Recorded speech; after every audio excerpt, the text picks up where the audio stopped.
Let's talk about reparative play. This is a new term for a kind of play that we've talked about many times. Now that it has a name, we can talk about it in context, so let's do that. Reparative play is when a player creates a narrative out of disconnected game elements. At least, that's the simplified definition we're going to use for this video.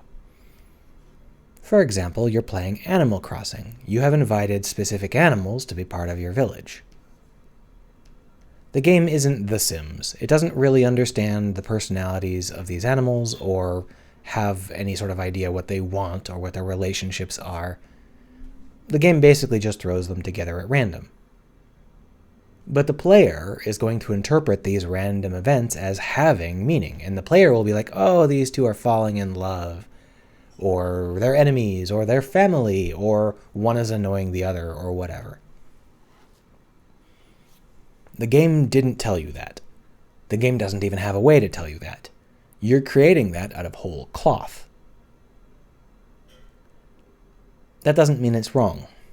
In fact, it's extremely powerful to allow the player to do this. It allows the player to connect to the game in a personal way.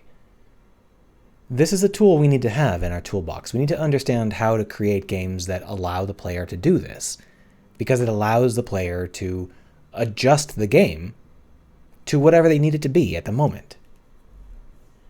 For example, later on, the game doesn't understand that you think that these two characters are in a relationship, so later on the game will just throw together another set of random characters. And, the player is now allowed to interpret this.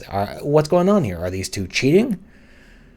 Is this him introducing his family? What's going on? Well, that's up to you. It's up to the player. The player can adjust the content of the narrative and also the pace of the narrative to suit their needs at the moment. This is not as easy to set up as you might think. When we talk about leaving space for this kind of play, we have to understand that that space is not really as empty as you might think.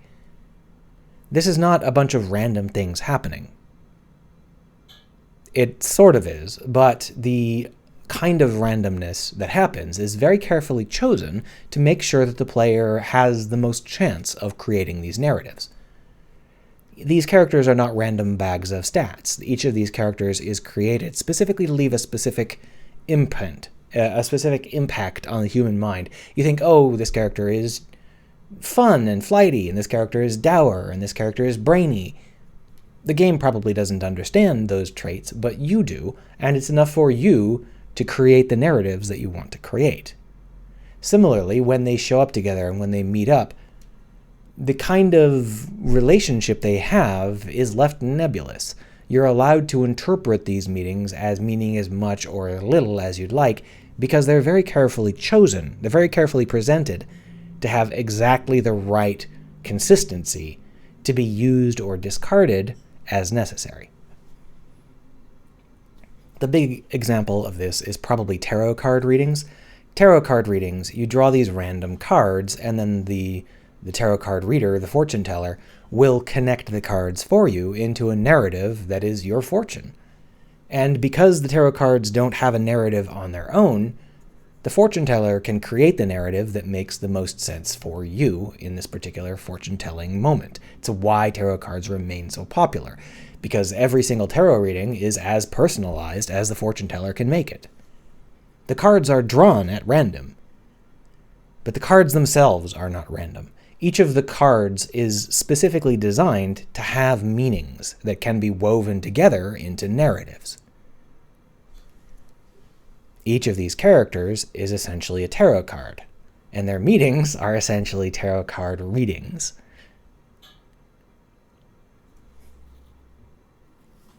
I'm trying to make it very clear that this is not random on top of random. These are very carefully chosen pieces that the player is going to be encouraged to interpret in a way that makes sense to them personally. Creating this kind of space requires us to understand how to create these pieces and how to throw them together in ways that encourage the player to create narratives. Some games don't give the player very much space to breathe. They still allow for some, but not for a lot. For example, in Mass Effect. In Mass Effect, you are very strongly encouraged to pick one of 6 aliens to bang. You know, you want to be in a relationship with one of 6 aliens. The game doesn't really try to set you up on a romantic relationship with these characters. The difference in experience, as far as the game is concerned, is basically 0. If you're on the romantic path with Tali or the friendship path with Tali, it doesn't really change the sorts of things you're going to be experiencing with Tali. The game has very, very little in the way of changing out what you see based on whether you're in a romance.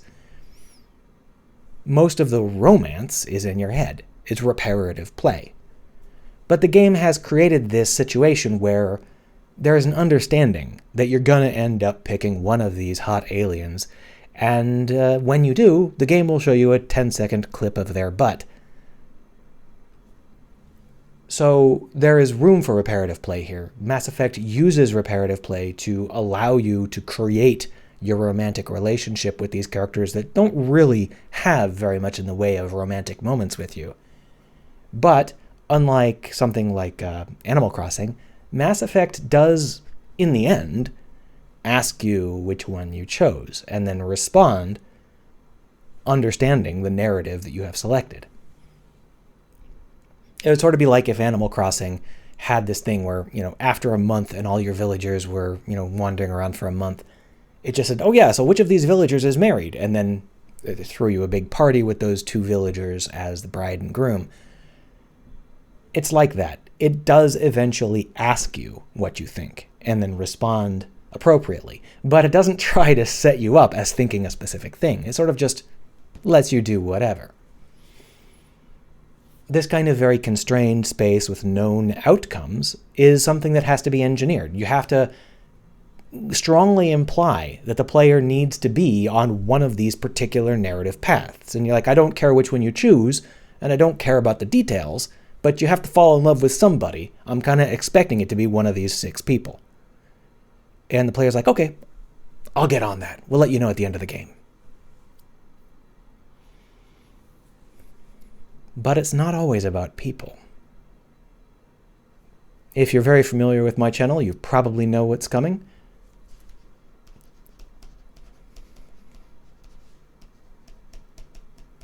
Spaceships. Yeah, I've gone over this before. One of the things that people play ship construction or vehicle construction games for is the reparative play element. So, we build a cool spaceship in Space Engineers, and the game doesn't really understand that we've built something cool. It doesn't understand the role of the spaceship we've built or any of that stuff. Oh, we built a cool mothership. Or, oh, we're reenacting the battles from Babylon 5. Or, oh, whatever. The game doesn't understand any of that. But it allows us to try and do those things. And it provides just enough feedback to make it so that it's a fun challenge with some randomness. Basically, the mechanics of building the ship are tarot cards. Like, oh, you're putting together the engine? Well, it's got to be this good if you want this to be a mothership. Internally you're saying it to yourself, I've got to make an engine this good. And the game says, well, if you want an engine that good, then, well, here's how engines work. Can you build one that good? And you're like, yeah, I'm going to engage with that. I'm going to make that into something that has meaning. So when we talk about leaving space for this kind of play, we're not just talking about making people or people analogs. We're also talking about the fundamental rules of how things work, and that applies in every kind of game, even spaceship construction games. The ship games that I come back to month after month, year after year, for thousands of hours, are the ones that allow me to create these reparative narratives in my head and share them with other people.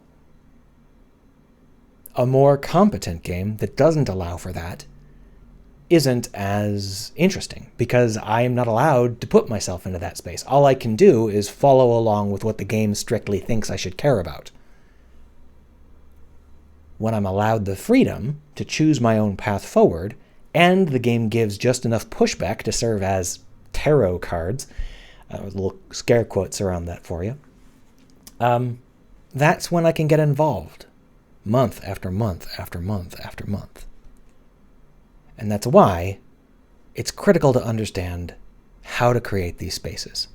And if you know how, please tell me. See you around.